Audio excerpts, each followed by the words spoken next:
Hello, everybody. This is Sammy Brazier. This is episode 182 of the ETX ROCKS Show featuring Eastgate. This is Boston Chris with another great episode of the ETX ROCKS Show. Louise here. Descript. Featuring all genres and styles of entertainment. And coming to the ETX ROCKS. Let's hear it from Louise, please. From the unheralded and unheard to the legends and beyond. Out of the box, ETX ROCKS. It's awesome. We keep them coming. $5, that's pocket change. Well, hey, y'all, this is Haley McDaniel. Are y'all ready for this? ETX ROCKS Show is the greatest show of all time, okay? We are ETX ROCKS.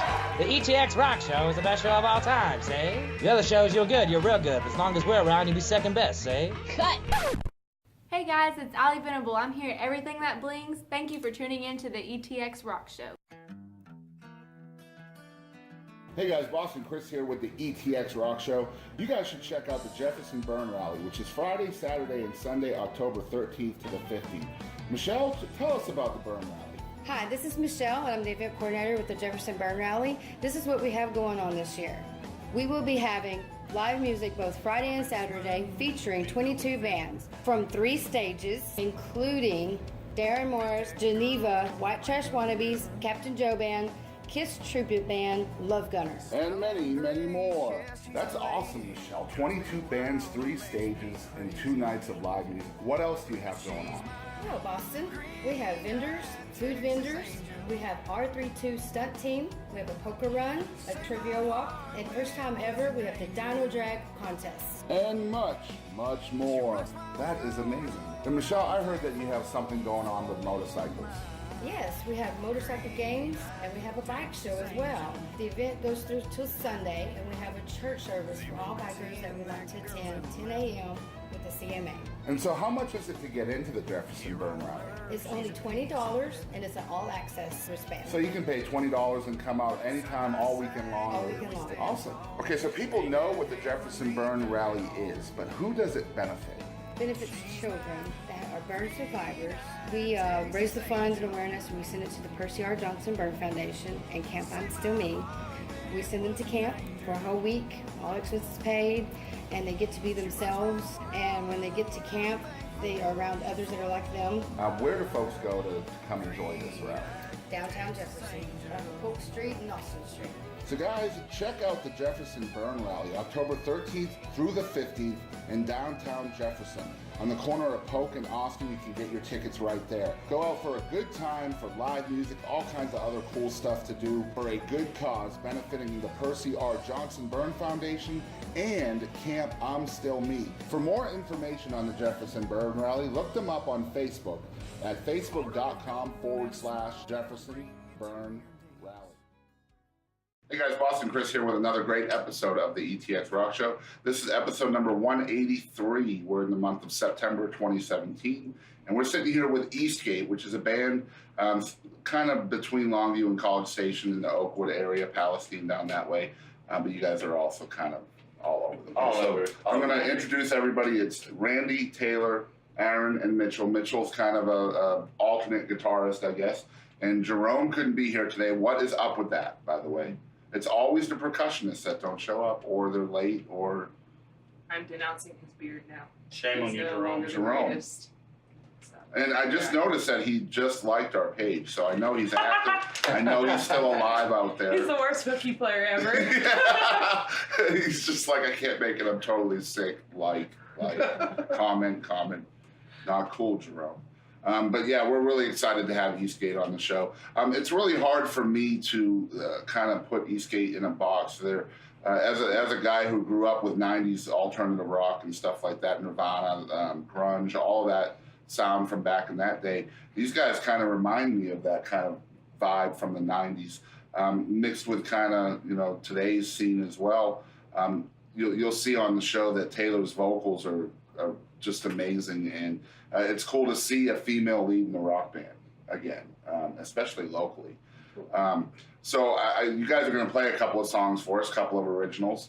So tell us about the first one you're going to play, and then we'll transfer over to that. Loathing. I wrote the song about me and my youngest daughter's mother back in the dark days. Drug use and everything. The song's about being on drugs with her and and the weird things that would happen, the things that we could do to each other. Just bad. Drugs are bad in Drugs are general, bad. right? In a relationship. Yeah. Yeah, and how it destroys your relationship. Yeah. So you guys check this out. This is the Loathing by Eastgate. 1, 2, 1, 2, 3, 4.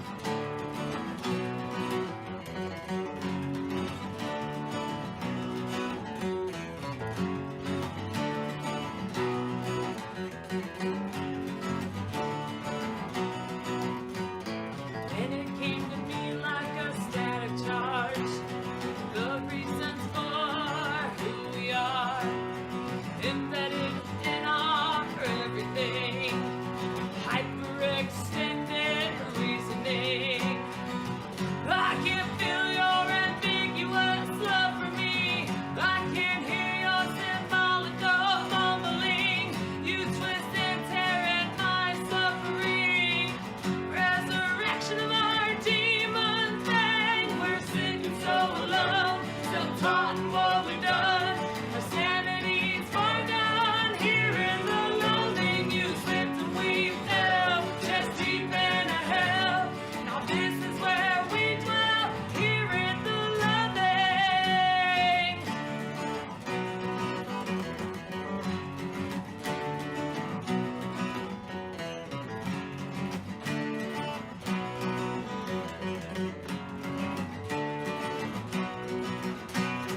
I take back what I've done to you.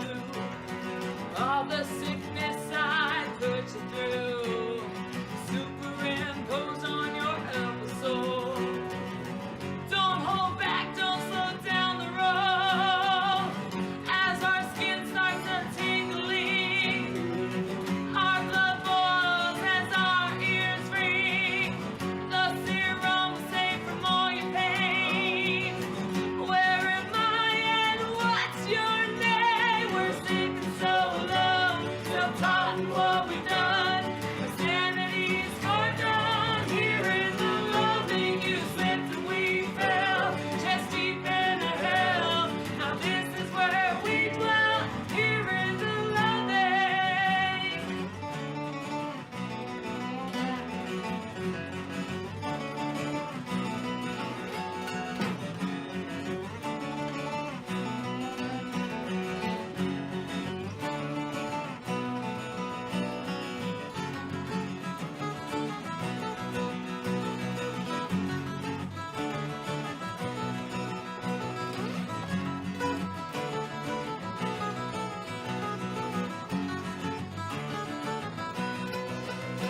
We're sick and so alone, so taught in what we've done. Our sanity's far gone. Here in the loathing, you slipped and we fell, just deep in a hell.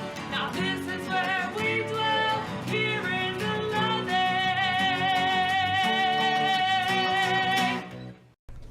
Hey, I'm Monty Pittman. Thanks for tuning in to the ETX ROCKS Show.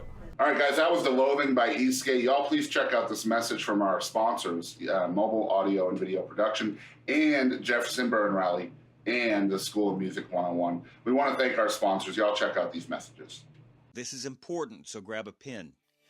We are Mobile Audio and Video Productions, serving East Texas and surrounding areas. We're running a special for electronic press kits, also known as promos or EPKs. For $496 with everything included, we will come to your location, film and record your band's live performance, interview band members, then create a professional package with graphics and effects delivered to you in the digital format of your choice, ready to be uploaded to your band's website, Facebook page, or YouTube channel. The packages we prepare can also be pretty valuable tools to send to venues, booking agents, or promoters, even record labels. You take your band seriously, make sure the world does too. Here's our number, 903-738-3881. Check out mobileaudiolabs.com. Find us on Facebook, Mobile Audio and Video Productions.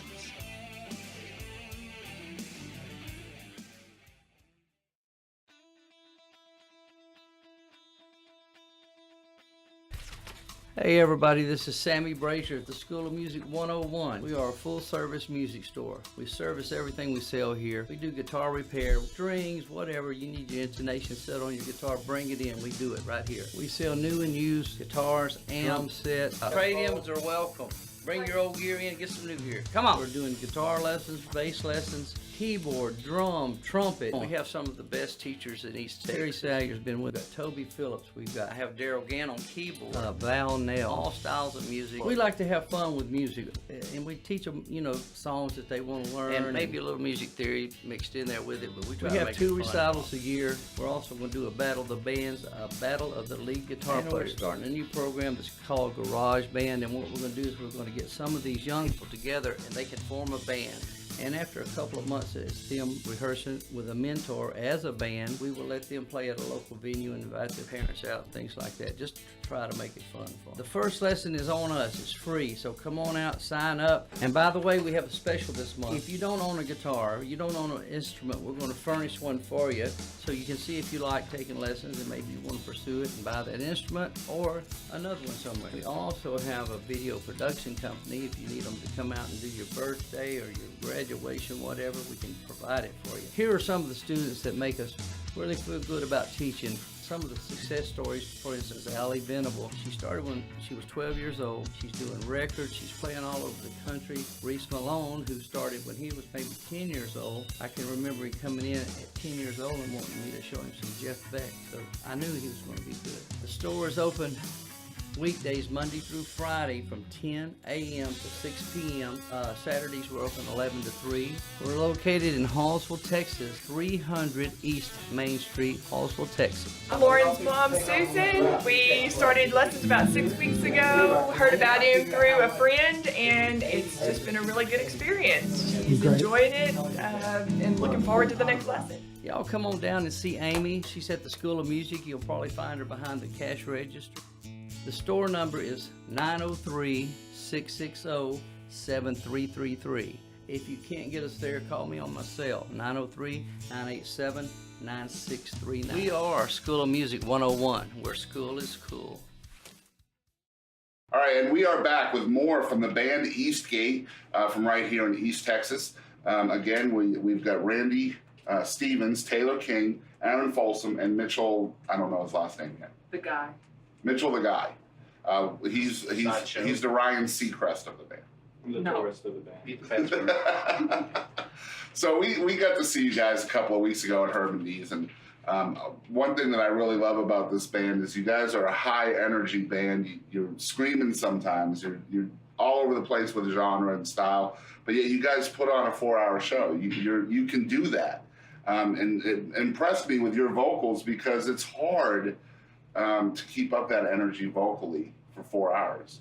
So, I mean, I know a lot of rock bands, metal bands, punk bands, whatever, they do, they kind of share the night with other bands. So what was the strategy involved in you guys just kind of do this? You know what, we're just going to do our own thing for 3 or 4 hours, and we don't mind doing that. I had a point to prove to country music that it could be done. Nice. I've been in a few bands I played with Bushwater, and then there's Down and Out and all those guys. And right. Everybody tells you, rock bands don't play 4-hour shows. Right. So we decided we was. So it's just about being stubborn. Stubborn, yeah. We got a lot of music we like. I mean, yeah, there's a lot of music to cover, and we actually love putting on the 4-hour gigs. And if someone wants to just be like, hey, can I play? It happens all the time. Right. Anyone can jump up there, and kind of a philosophy of mine, it helps us prepare for the future. Yeah. So I'm down.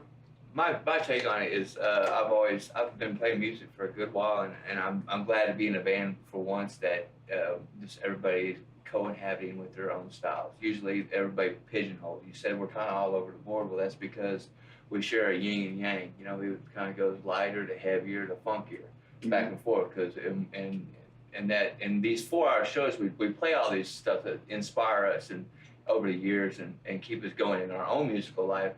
That, I believe that helps build the talent and stuff we need when we do push our original stuff for our original shows in Dallas and these 45-minute shows and stuff. And now you guys have built a huge fan following too. I've seen your Facebook page. You guys also have a fan group, and I mean, you guys have like a rabid following. And I know you two guys have kind of been in several different projects together over the years and been doing it a long, long time, like 15 plus years. But one thing I noticed on your biography, it said musical soulmates. I would love to hear what you mean by that. I think it's that yin and yang I was talking about. You know, he's one of the melodic lighter, and I tend to be the heavier part of it. But in the combination of the two, there's a union. Yeah. You know, the one. You feel like A it's mutual just, friend of ours introduced us, and we had never played with each other, but we just got together. They remember that day at Johnny's house? Yeah, yeah. It was just there. right? Just there from the get-go. And then Jerome's a little bit younger than you guys, Baby, right? He's younger than me. but he was kind of the third wheel in here. A while He was ago. later on. Yeah, later on, yeah. Like, whenever we met on the phone through Band Mix. Wow. Yeah, call us sponsor. No, okay. So they got in touch with me, and that's exactly how they introduced themselves to me on the phone. Like, we're like musical, spiritual, connection brothers, whatever. Anyways, and so, but yeah, a while ago, they played years before I came in, and then that's when Jerome was in the band originally. And then when they got back together and I joined, like, how long did we ask? We begged them for like a year or no, a few months. Oh, the Jerome to come back, yeah. And so finally I just started harassing him. He's a heck of a drummer. He is. Even if he never shows up. I harassed him though, would not like stop messaging him and stuff, and then finally he like jumped on board. So I mean, it took a long time for this project to come together with the right mixture. So I mean, once Jerome is on board, Taylor's on board, you guys kind of start playing together. You're building that chemistry. How long did it take for you to realize, maybe you're at a practice or something, you look at each other, oh, this is it. Well, after Jerome got back on, that day, the first practice. Really? Because he didn't know some of the songs, and he was just, Randy would give him a look. Right. And then I think the thing that impressed her the most is when he drummed the Loathing. Because the drummer we had before that, he could play it, but it wasn't like Jerome does it. my It's hard timing to was play. off all the time. And so with Jerome, like, my timing wasn't on. So, but what I loved was that, there were some songs that I think he didn't even know, but he just knew what to do, and He just that showed felt that the he was song. a drummer. That's a drummer. Right. That's important too. We talked about chemistry a little bit. I think that's important for somebody to come in and immediately put their stamp on someone else's song, because I think that's an original song for you. And I know, reading your biography, you and Aaron kind of brought a bunch of originals to this project that were around before. Half Staff's been around for 15 years. Right. So I mean, when you bring an old song that you've had, in the cupboard, so to speak, for a long time, and you bring it to a new vocalist, how important is it for that vocalist to feel a connection to the song? Do you think? Very important. It needs to be recreated. Right. It's just the skeleton, really. When these songs, it's been through several bands, several songs have, but it's very important for everybody in the band to hold their own ownership to their part in that. And molding and reshaping and changing the song a little bit is very highly agreed upon, because I want the sound of the band. I don't want it to sound like it sounded when I first wrote it with the first band. I want it to sound like Eastgate, and really when it comes down to it, now it's Eastgate's song. It's not my song. It's a band. That's what I like about bands. I don't like just single people going out there writing stuff. I like the influence of 4 or 5 members of a band putting into the song. That makes for better music overall. I think everybody has to kind of bring their own part, because if you're not a bassist, you don't know what a bass line sounds like, and if you're not a guitarist, you don't know what a riff sounds like or whatever. So you have to bring your own elements to the band for it to kind of morph into what the finished product is. So obviously being a female lead rock band is kind of unique. There were a few of them in the 90s, and that's why I kind of attribute you guys to, reminds me of a 90s kind of vibe. So, I mean, when you guys are looking for a vocalist and a female kind of steps forward. We decided we wasn't going to have a we female weren't going to do it vocalist this time. We weren't going to do it. That was the first time me and him got it back. We were not having a female vocalist. And we did it. It's just So she wasn't the first female vocalist that you guys have worked with? Third. Wow. Okay. Lucky number 3. Lucky number 3. Would you guys agree with that? Lucky number 3? Yeah. All right. Oh yeah. You know, and I told him, I was like, well, I'm probably gonna be less of a female or something than they would probably imagine. Right. I was like, I don't really sing pretty. And I Right. told him that. So I was like, if you're looking for someone like, what's her name? What's that? Fully Alive? I don't know her name. Oh, yeah. either. There we go. Lacey Stern. Lucy? Yeah. Anyways, I was like, I don't sing pretty like her, so I don't know what y'all are looking for. You know. I think it's cool too because, like I said, I've seen you all live once, and you guys are playing all these songs that I love: Nirvana, Pearl Jam, Rob Zombie, all this cool stuff, and it's with a female lead. Yeah. And it's like, dude, man, I've always wondered what a song like this would sound like with a female vocal. And I think you guys, that's cool that you guys are doing that. You're not doing a whole lot of female lead songs. I mean, there are some of those as well. But, you know, when I heard the opening riffs to Lithium that night, and I was like, they're not going to do that. And then they did that. And I was like, and then you follow that up with Pearl Jam. And I was like, whoa, okay. And it's great stuff. In your biography, when you guys mentioned Taylor, you talk about having to pull her out of her shell. So are you an introvert? And as far as now, when I see you on stage, you're all over the place. You're enjoying life. You're being entertaining, and you're balls to the wall. Excuse my language, but that's not who you really are, is it? It is in some situations. Right. But you know, I'm one of those people. I guess I don't make friends easy because you're either gonna like me or you're gonna hate me from the beginning, and then you may warm up to me. Yeah. You know, but. No, because you may have to accept some things. Right. Yeah. A lot of that. Right. So, poor guys. No, but I just this is my first band. I've sang for a while. I've sang in some stuff like choirs and stuff. But whenever you have other singers, you can do that. Yeah, I never told y'all. So, but just being all they're all finding your stuff lonesome. out about each other right here on the show. Yeah, there's a lot. But being the front, being the lead, that's more, I think, because it took him a while. He worked with me a lot, and then probably after 2 months of working with me, did I fully, truly let it out and sing in front of him, I think. And then trying to push me to actually be the front, take control of the show, type of thing. So it's just about that comfortability factor with people in order to kind of, not for them to gain your trust, but vice versa. That and stage savvy. Right. Yeah. Right. Yeah. Working with, audience. Right. Perform live using a microphone. She's just blossomed in front of us. Yeah, I mean, yeah. And she feels comfortable with us behind her. And you guys are all charismatic in your own ways on stage too. I mean, when you're as a fan, when you're watching that, it's like you're trying to follow everything that's going on. You're grooving over to the left, and you're just like Jimi Hendrix over to the right, and she's bouncing off everywhere. And then, of course, the drummer's a drummer. There has to be energy there. No So drum standing up. yeah, I mean, just as a fan, it's so much to take in. But it's just like, okay, I want to watch the bass. Wait, what was that? So again, if you guys like live music out there, and I'm assuming you do because you're watching the show, and you haven't heard of Eastgate, make sure you're checking out a show. I definitely want to ask each of you what your influences are, especially musically, because you mentioned country bands and stuff like that, and I know there's obviously some alternative in grunge and classic rock and stuff like that, but I would love to hear each of you kind of describe who your main influences are musically. And I'll start with Randy. Well, I started playing guitar because of Nirvana. And like I say, I was with Pushwater, and I got playing with them, and it just felt like I sold out playing country music because that's not where my heart was. Right. And I'm going to tell you, country music's really hard to play lead to. I learned a whole lot with them. But at the end, before I quit them, I started listening to the Peppers, really listening to the Peppers. And John Frusciante is probably my biggest influence.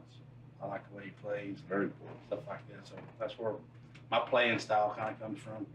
Do you feel like being in Texas, the pressure was kind of there to have to be in a country band to succeed as a musician? Everybody's doing it. Yeah. It's being a country band because we can go make some money. I was told I couldn't make money being in a rock band. Yeah. And I proved them wrong. That's awesome. Taylor? Well, Oh, Lord. my father was in the music industry, and he worked for country artists mainly. And but when he worked down at LD Systems in Houston, he worked for multiple different artists. And so I got to learn about all the different styles and stuff. However, think where it all went downhill was when I found his hidden copy of Pantera. And then, because my mom doesn't like metal or, you know, Right. and so but my dad was like a rocker through and through. So he was a closet rocker. No, not closet. Oh, okay. It was down low, but no. And so, but he was great. He was very talented. But his heart was in like sound engineering and stuff. But I found his hidden copy of Pantera, White Zombie, and then his thing before he passed away was anywhere we went, we listened to Guns N' Roses. Yeah. And so I was standing like out the sunroof of this little Mazda, listening to what either Sweet Child of Mine or so Paradise City. Yeah. So honestly, probably my main number one influence that. Guns N' Roses. That's a good one to go by. I'll never forget when Guns N' Roses came out, and I think the whole world was just blown away. It was so different than anything that came before them. I don't think people knew exactly how to take Guns N' Roses at first. But like he was so involved into the rock. I mean, that's even how I learned about Wendy O. Williams. Mm-hmm. You know, Iggy Pop, everything. Right. So I was blessed enough to have. Do you try to?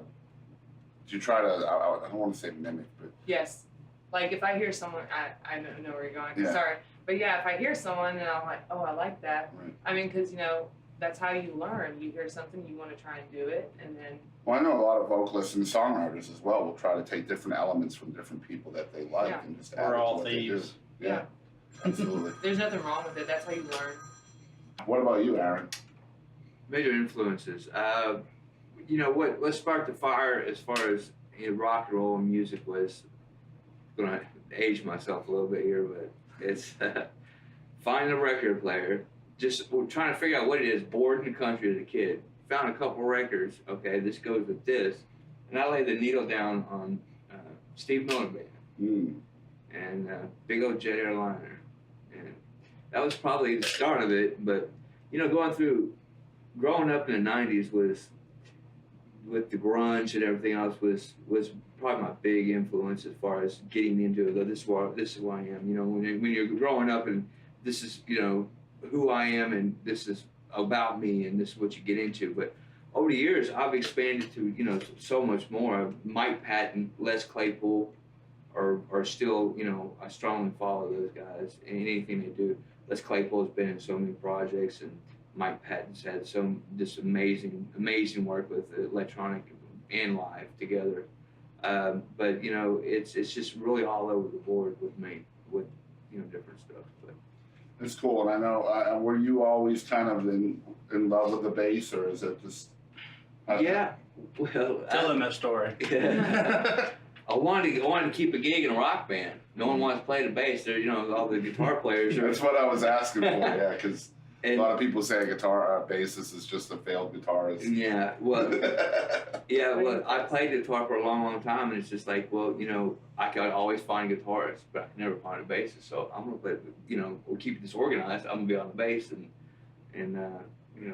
it bloomed from there. Les Claypool and Flea and Victor Wooten, these guys are take it to the next level. When you can see a guitarist play an amazing solo, but when you see a bassist come out and play something blow your mind, it's warm, memorable. Yep. It doesn't happen. Absolutely. So and I stuck with that. It makes people sit up straighter. It's like, what? That's not supposed to happen. Yeah, it's fewer and far between because it's not traditionally recognized in normality in music to have bass solo all the time. But when it happens, it's there and it's memorable. And that was enough for me, and just being the backbone, the solid, the root, of it. Because a lot of the times I felt like I was the one running the board, running the technical stuff, trying to make sure the big picture was okay. So it was okay for me just playing, being able to sit back and play the roots, and just do the songwriting and the technical part, And I mean, if you've seen the Eastgate show, he's not your everyday bassist at all. First of all, it might be the prettiest instrument that I've ever seen. I mean, it's a beautiful bass, but you're just Tara. You're just so Her name's damn Tara. good. Okay, Tara. Not bad. No love for Johnson. My other one's Big Pull the Johnson out every now and then. I pull my Johnson out, double drop. Well, I see. I'm an Evan Rude guy. All right, Mitchell. What about your influences, man? I actually started off as a singer in a couple bands, and I guess they never really would play what I wanted them to play, so I learned how to play guitar so I can pick the songs. Yeah. That's funny. Yeah, really, I mean, influences, Metallica, Tool, Alice in Chains, Mark Bolton. Nice. Alice in Chains is a good one. You guys have that kind of vibe going too. Do you guys cover any Alice in Chains songs? Yeah, and I do. We do. Yeah. Come on, Taylor. Get with it. Well, but I will say Misguided Children, a line, that was influenced by their song Rooster. Yeah. You guys are going to do that at the end of the show. Yeah. Misguided Children, which is really cool, guys. Someone told me that Rooster was written about the Vietnam veterans because the Vietnamese had never seen an eagle when they were first airborne, so they call them Rooster. And so that's why in that song it says airborne roosters are dying. So what would you guys say is the hardest thing about being a rock band in East Texas? Because, like we said earlier, country kind of rules the roost around here, unfortunately. So I imagine it's going to be pretty hard for you guys to find venues. They're scared. Yeah. I mean, really, in Palestine, there's a shit ton of rockers of any kind, and that's why we play a broad spectrum of it. And some people are just a little afraid to book you. Right. So unfortunately, as a rock band, especially in not a real populated area of East Texas, you guys really probably have to travel a lot, like Houston and Dallas and Shreveport and Tyler and Longview and all these places, because there's nothing that'll support you right there within what I would call driving. Even if there was, we would still go. Right. Well, I mean, what do you guys like so much about, the thing with me is I'm a rock and roll fan. I don't care what it's. I'm also a country fan though, so don't get me wrong. But man, here in East Texas is so much country. It's it's so watered down. And any Friday or Saturday night, it's probably 80% country. And it's man, sometimes I just want to hear something a little harder, a little funkier. And, so when you guys are doing live shows and people come to your shows, maybe they're walking in expecting country and they see this. What do you think you're telling people here in East Texas as a rock band? Broaden your horizons. Right. Yeah. Take a break. And they do, we've had 70-year-old, women and men that are watching us and probably what they're expecting country. And I tell them, you may not like the music, but I guarantee you'll be entertained. Right. And they are. They Very will true. sit there and watch the whole show. But, it's not just East Texas that's doing that as far as in it all being country. You go to Dallas expecting maybe a little more eclectic of rock, but it's not. Really? It's saturated with all the same styles. Now you may get a few bars here and there, but Deep Ellum is not like it used to be in the 90s when my aunt took me and I should not have been there. Right. Because that's also just You're one of those throwing your weird hand under factors. the bus on No, I thank her for it because I thank her for it because honestly, it brought out, it kind of showed me who I was, Right. all the weirdness and the rock and different styles. And So how do you guys stay booked? It's very time consuming. harassing? I'm always on Facebook or Because there's probably maybe less than a dozen venues that you can really legitimately look at that's a match for what you do. And some In bands that we East play Town, you with- mean, or? Well, just anywhere within, say, a few hours of where you live. No, they're there. They're there. They're just, I'm finding them. yeah, digging. And if we meet a band one night and they get a show, we'll try and hop on and vice versa. We go to Houston. It's not. We don't go there and play a gig and go to the hotel room, and that's all we do. Especially me and Amber. Even when we go down there to see her family, there's a bar pulled over. Yeah. And I go on there and hand them a card and talk to them, and they do the same So thing. it's They just go to about work. the grunt work and It is. making sure you don't sleep on it, like my cameraman. Maybe send a bar, some songs, ask them to put it on rotation if they want, and if they like it, And it helps to have a record. This is a brand new, self-titled debut EP. Is it the debut? I think you guys had others, right? That's it. Okay. And so I understand people can get this on iTunes and all the usual places. Spotify, all the digital distributors. Well, we don't say Spotify on this show, so that's, yeah. that doesn't help the artist at all. Notify.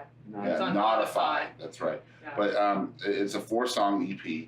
Do you guys plan on doing a full album Yes. soon? I just made bass tracks to half of it. Yes, or Friday on my birthday. Very cool. Friday, yeah. So what are you guys hoping to I can talk. When are you guys hoping to release that? September? December. Yeah, December. December. It's around the first of the year, maybe. End of the year, first of the year. I do want to say something about our EP right now. Whenever you go on to iTunes, they accidentally stuck us with a Christian band, so just find the black. Yeah, look for the black label. Yeah, look for the rooster. It's a phoenix, You actually. can actually just We haven't decided what that's going to be yet. you can just go to the links on our That'd be a Facebook cool and tattoo. go directly to it. Yes, go to the links on the Facebook. And and we'll definitely talk about the Facebook and social media and all of that stuff. But you definitely want to get this. It's very cool. There is a Facebook and Instagram and Twitter and stuff like that we'll get to here in a minute. But I think we're gonna do something a little fun. If you're watching the ETX Rock Show for the first time, we like to play a game on the show. Every single episode we play a game, and we don't tell them that we're gonna do this beforehand. So we will be right back with What the Heck with Eastgate. Hi, I'm Heather Little. Thank you for tuning in to ETX Rocks. All right, so we are back, and we're going to play What the Heck with Eastgate, the band. It's a fun game. Now, let me tell you guys a little bit about the process for getting on this show. Every single band, artist, musician, entertainer, etc. that comes on the show, we always send them an email, and we always tell them to check out an episode or two if they have the time. And very few actually do. Now, if they did, they would know that we surprise our guests with a game. And sometimes we play What the Heck, sometimes we play Radio Voice, sometimes we play Would You Rather. But since we have 4 people here, I think What the Heck's going to be the most fun. So basically the way this works is just going to be 10 random questions. They're kind of silly in nature. And I just want you guys to tell me the first answer that pops into your head. Is there a winner? As family friendly as we can get, yeah. Is there a winner? There is no wrong or right. Wieners. All right, so here we go. This is What the Heck with Eastgate. The first one I'm going to ask is, okay, so Donald Duck never wears pants. I've never seen Donald Duck wear pants, ever. So why does he wear a towel when he gets out of the shower? To dry his feathers, man. But you can do that without, like, you don't have to wrap yourself in a towel to dry your feathers. Do birds mate in water? They probably do. Wait, we're not going family friendly. I use the okay word, mate. They say it on National Geographic. They do. That is true. There used to be a game show with that in it. Wasn't there? Like the mating? No, that's the dating. The mating game. The mating wow. game. Yes. This should be a new Now game. we're off. That's going to be the next game on the ETX Rock Show. Family friendly is that way. All right, number 2. If you were a cannibal, do you think clowns would taste funny? Yeah. Yeah. So many people always say, no, they would taste gross. I'm like, no, you're a cannibal. So that wouldn't taste gross. That's like your, I don't know. That's your cuisine. Puddles, though, the sad clown. Puddles, the sad clown. Yeah. It might taste good. Yeah. Maybe. It might. All right, number 3, if 4 out of 5 people suffer from diarrhea, does that mean the 5th person enjoys it? Yes. Sounds like he does sometimes. He's like, yes. He's close to watch them suffer. He's enjoying the other 4 suffering. Hence who bought the laxative. All right, what's that for? Number 5. What do you think cats dream about? Catnip. How to kill their owners. They're evil. That is true. Aaron's. I have no idea what cat would dream about. I always think they dream about themselves. Like walking around. They do seem very vain. Yeah. Yeah. They dream about themselves. Yeah, that's what I think. All right, number 6. How, on average, now this is just on average, how many times a week do you guys hurt yourselves attempting to dance in the shower? I've never hurt myself trying to dance in the shower, but... So, what else are you doing in the shower, Aaron? The tango. The tango. But he doesn't dance in the shower. Sometimes I take a shower with people. And then it can get dangerous. Yes, especially if it's like a motel shower. Yeah. Because then it's like no room for anybody. Oh, I danced just fine in the shower about the adhesive ducts. Okay. Yeah. Yeah, you gotta have that stuff on the floor that like keeps your. And they have towels around them. Yeah, that came from Donald Duck. All right, number 7. All right, so you mentioned when you were singing, you said "Hell Nah." Yeah. Earlier, so this is gonna be kind of like that. All right. About that. So people say the words "Heavens No" a lot, and people say the words "Hell Yeah" a lot, like especially at concerts. Hell yeah. So why doesn't anybody ever say "Purgatory Perhaps"? That'd be good. Makes sense. I'm gonna start saying it. I'm telling you, like, Purgatory no, Perhaps. on 3, give me a Purgatory Perhaps. That's a mouthful, though. I just want one band or artist to actually do that and film it and send it to me. All right, it will be done. I just want to see what people's reaction is. Yeah. Purgatory Perhaps. Like, they wouldn't even be saying it. They'd be too drunk to even realize. They'd be Googling the word purgatory, probably. Hang on. Give me a second. All right, number 8. They're still trying to cheat and look at my questions. I'm not. All right, so if a penguin walked through that door right there, right now, wearing a sombrero, why is he here and what does he say? Well, number one, he took a detour and he was headed towards Mexico. Could be. Mexican penguin. So why did he come here, though? And why is he wearing a sombrero? Mm-hmm. Well, he's wearing Eastgate colors, so clearly he's a fan. And it's hot outside. He has to keep the heat off of it. True, true. He's probably not used to Texas because penguins are like cold weather animals, I guess. It may be related to Amber. Yeah. All right. She waddles. All right, number 9. All right, somebody gives you an elephant. Now, you're not allowed to sell this elephant or give it away, so what do you do with this elephant? I would keep it. Put it in the room. I've already made it. I've actually thought long and hard about this. I would get land, and since they're so smart, I would teach it, like, come up to the house every day and I'd feed it, and it would wake me up at 6 o'clock in the morning. So you're just going to use the elephant as a alarm clock. Yeah, and it'd be my best All friend. right, so I love elephants. number 10, speaking of alarm clocks, isn't hitting the snooze button just reliving the worst part of your day over and over Yes, again? yes. No. It's the worst button, not the snooze button. So why do we do that? If we know it's just the worst, but like, okay, 6 more minutes, 6 more minutes. You're right. And that's what my weirdest dreams are in between the two. Yeah, sentences. right. Like, Me too. The weirdest ones are. And they're always, do you ever have like what I call audio dreams? Because of the and so you're on a ship and it's sinking. Yeah, so something like that. It's going down. Your mind's like, we got 6 minutes to get to the. Yeah, or like Let's you're go. dreaming about like a cement truck backing up or something. You know what Let's I mean? hurry up and get to that REM cycle. Yeah. All right, so that was What the Heck with Eastgate, the band. What the heck? Very cool. So we are back with Eastgate, the band. That was What the Heck. That was a lot of fun. You guys are good sports. Thanks for doing that. Sorry, to be more helpful. It's all good. It's just funny. I love to play that game because, or any game really, because it just kind of loosens everybody up. And my producer says we should do it at the beginning of the show just to kind of make people less nervous, but I don't think so. Only when it's needed there. Yeah, maybe. So I guess you guys are going to play us another song, and this one is called Misguided Children. So tell us about this song, where it came from, and kind of what the story is behind it. Well, my last relationship was, we both were veterans, and so it's kind of dealing with some of the stuff like that and knowing others, that deal with stuff. Right. And I wrote like it. PTSD and stuff like that. Yes.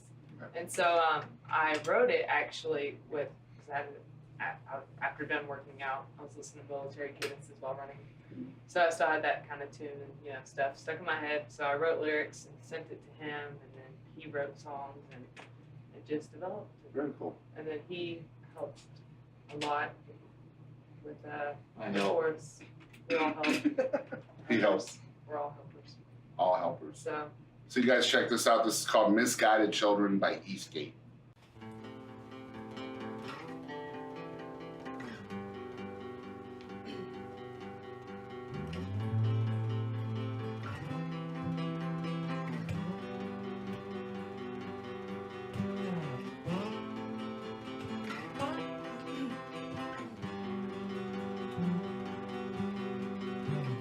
I hear the drums, they're buzzing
and we are back. So one thing that's really cool is, you know, you guys are, this is not really your vibe. I mean, live, you guys are much more jumpy and funky kind of thing. We can jump, yeah, we can do that. But the I was gonna smash a guitar in here, but then he said it was in your house. Yeah, it wouldn't have worked. The other thing, Yeah, that's true. the other thing I wish we could have on stage though, speaking of Misguided Children, you know, on the album, it's we Just got want to our have kids. orphans up there. Yeah, because our own kids actually sing at the end of the album. Oh, nice. So Very cool. pretty cool. So, but I mean, the acoustic thing that you guys are doing here today is kind of a new thing that you guys are kind of. Have you guys done acoustic shows as a band yet? Yes. Very few, but I think you need to do that more often. They're needed. It's really cool. We've got a few lined up. So it's just been us three now. That's probably brought Mitch into this thing. Do you guys have you guys ever thought about maybe putting Jerome in the middle on a cajon or something like that? Yes. He refuses to play cajon though. Really? Like, tell them no. So Jerome, Eastgate's gonna look for a new drummer. So you might want to get on that cajon, my buddy. Well, we're putting a cocktail kit for him. Some Yeah, we're drink cocktail it back. kit. We reversed the kick. The floor tom, reverse floor kick with the snare mounted on top, one little cymbal, something different. Yeah. Okay. You know, you don't He see it. played I don't mind something different. The big bongo thing. Yeah. At the Guitar Center the other day. The Loathing. They played the Loathing on that. Started playing. I was like, that would sound He's so amazing cool. because he's a Buy percussionist. that. He's not just a drummer. He is Yeah. a full-on percussionist. But he doesn't play cajon. Right. He just refused to because everybody else played. Right. Oh, yeah. His beard doesn't allow. He doesn't want to be like. Everyone does play him around here. Right. Yeah. There is a lot of them that do it acoustic shows. I think it's too boring for him. Bongos would be different. Yes. Mm-hmm. The only person I know that played bongos around here is no longer with us. He passed away last year. So that's where that drum hit came from. It's funny because, you know, if you ever watch Jerome in a show, he'll put his drumsticks away, but he's still in drum line. It's hilarious. So you mentioned you were in the military. What branch were you in? He's in the Army. Okay. How long? I did a little under 4 years. Well, thank you for your service. I was in the Navy for about the same amount of time. Really? Yeah, sure was. Don't let the beard fool you. I'm more wondering about your height. I know it wasn't easy. I wasn't in a submarine. Oh, okay. Even in a ship. Submarine would have been. Yeah, ships Even in a weren't fun ship. either. Yeah, it really wasn't. It sucks. Because like the openings in a ship are like 5'9". When you're 6'4". Yeah. Couldn't fit into manholes. That's why I just stayed in the medical bay the whole time. Not really. All right, so you guys just heard Misguided Children. You guys, tell us where we can find you guys on social media. Do you have a webpage, stuff like that, and also where people can pick up the album again? Ooh. Or the Frisbee, rather. Ninja. So this is Eastgate, the EP. So where can folks pick this up one more time and tell people where they can follow y'all on social media? The CD, the digital distributing is all over. Go to any major distributor, Amazon. We've got Google Play, iTunes, all those. You can contact us. No, there's a link on there. You can actually get the hard copy of the CD. It's on our Facebook page. It's at CD Baby. CDbaby.com. You can get the hard copy. And of course, from us at the shows. We always have them at the shows. Yeah, at the shows. As of right now, we don't have a webpage, but we do have a Facebook, Instagram, which we are active in a lot. Instagram. We have a Twitter. We have a Twitter. I don't tweet. Reverb Nation. We have a YouTube that you can find a lot of our live videos on both. And this Facebook is Eastgate _band everywhere, right? Yes. Is that not? Is it? I think it is. Yeah. So our email Eastgate Rock Band. So if people want to book you, is that where you would send them to Facebook the is the email? best. The Facebook? Facebook is the best. Okay, and I know it's Eastgate Band on Facebook. And there's also a We group just page. have to. Facebook might just put band on there. Yeah. Right. So we We did put the the- space band. Right. And you guys also have a Facebook group as well, which is very, very smart, by the way. I don't know if you guys knew how smart that A was. lot of people have joined and actually requested to join. It's up above 4,000 Yeah. now. And I think they like it because, you know, you don't get everything that you do on a page. On a page, yeah, you may miss the post. But, you know, I think there's something about the group that people love because it's more involvement. The page, with a page, Facebook suppresses a lot of posts Right. that contain links. So like You if you post put a in you, that, most people get a notification if they're in the group. Yep. Yeah. Exactly. And it doesn't suppress it because like if you put a YouTube link out, then Facebook doesn't want anybody to leave Facebook to go to YouTube. Right. So they'll bury it. Right. But they don't do that if it's within a group because people are asking to join for the most part. They're highly involved though, because I mean we got pictures, people posting babies in the Yeah. onesies with the Eastgate on it. And I think bands and artists need to do that more often. You know, it's cool to have a page and all that, but it's also, I think it's imperative to have a Facebook group too, because then you have more connectability with your fans. You're allowing people that come to a show, for example, and if they're taking pictures and video of you guys, this is a place they can go and post it themselves, and you know they don't have to wait for you guys to share it to your page in order for others to see it. We were always trying to find a way to target people in certain towns without doing the Facebook promotion as much, because I don't know how well that works. Right. So this way, you do it in the group, all the people that are in there are going to get a notification. And So, I mean, when you guys are promoting the show or something, that's what you're doing. You're looking for your demographic before the show. That's brilliant. guys. We've got groups in Houston. I mean, not Eastgate groups, but we follow the local groups in Houston, Dallas, and when we do, we post our events in that and promote it that way. Very smart. You have to target your area. When we're going in Dallas, we've got a general area that we know where people come out to, and we target those areas as much as possible. We've got a good following in Keep in Dallas area contact. too. Awesome. And you guys do have a big show coming up. I think this episode's coming out the middle of September. But you guys have a benefit you're doing for Hurricane Harvey relief. I think it's the city of Houston. Is that right? Is that the This airs the 14th. It airs the middle of September. It'll be before that show. Okay. September 15th at the BFE Rock Club.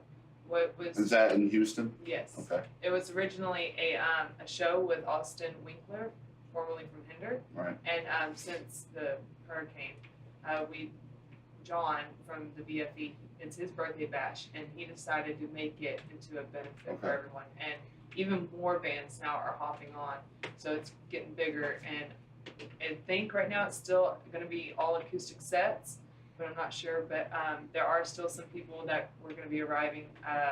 Suey from Pitbulls and Broly's will be there, and a few more people that he knows. Where can people get information on that? Will it be on y'all's page? In our events. In our events, there's links. They And have, also, they have an event.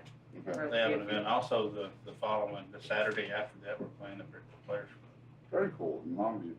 So you guys make sure you check out that benefit, benefiting Hurricane Harvey relief, September 15th at BFE in Rock Club in Houston. I'm assuming this stands for Linky. Yeah, it could be. It's named after a part of the body and a part of Africa with a really bad word in between. It's awesome place. Yeah. So you guys make sure you check that out. Come and see some amazing acts right there in the city of Houston, and for a good cause as well. This has been Eastgate, the band. Make sure you're following along with them. They have a YouTube, a Reverb Nation, and Instagram, a Twitter that they're going to start using soon, and a Facebook. That's definitely something y'all need to do. Make sure you get the EP. You can get a digital copy of this on iTunes, Google Play, Amazon, anywhere music is sold. Don't go to Notify. And you can go to any show and pick up an actual physical copy of this, and they'll sign the back right here. We'll sign anything. They haven't done it for us yet. Anything. We will sign. They're not leaving the house with us. So guys, I want to thank everybody for tuning in to another amazing episode of the ETX Rock Show. This is episode 183 with Eastgate, the band. As we always say on this show, we want to thank you guys out there for supporting live music. And don't ever forget, ETX Rocks! Hey guys, I'm Katie Lynn, and make sure to tune in to ETX Rocks with Boston Chris, Aaron Watson, ETX Rocks. ETX Rocks, Alan Fox Band. Hey guys, we're the Morning Madhouse. I'm Carter. I'm Brandon. I'm Ginger. It's the best podcast ever made in all of history. Hi, this is Paul Bebo, and I ETX Rocks with Boston Chris Barnes. You're gonna love it. ETX Rocks. Hey, East Texas, DP here. ETX Rocks. Hey, East Texas, we're Enduring House, a Christian rock band. ETX Rocks! Hey, this is Monty Pittman from ETX Rocks. Hey East Texas, Jaden Farnsworth, ETX Rocks. Hey everybody, I'm David McCarty with the Gypsy Creek Band. As always, ETX rocks.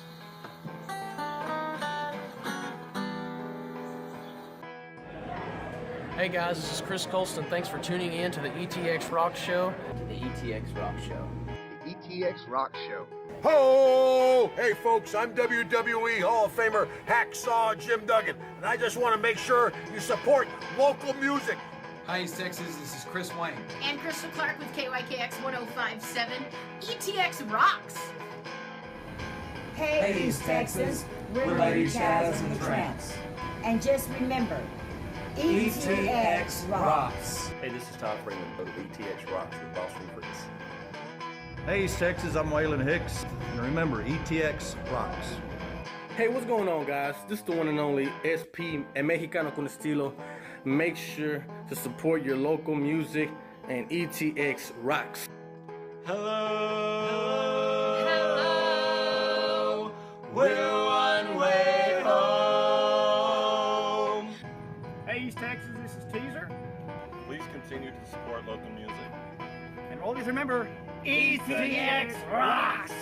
Howdy folks, this is Aaron Watson. Support local music and ETX rocks. Hey, this is Chris Colston, and make sure you support local music And ETX rocks. Hey, this is Hannah Kirby. Thanks for tuning in to the ETX ROCKS Show. Tough guy. Ho! Covering music-related content of all genres. If it filters through Eastern Texas, it's fair game. Y'all bring it. From Texarkana down to the coast and Dallas down to Houston and everything in between. We are ETX Rocks!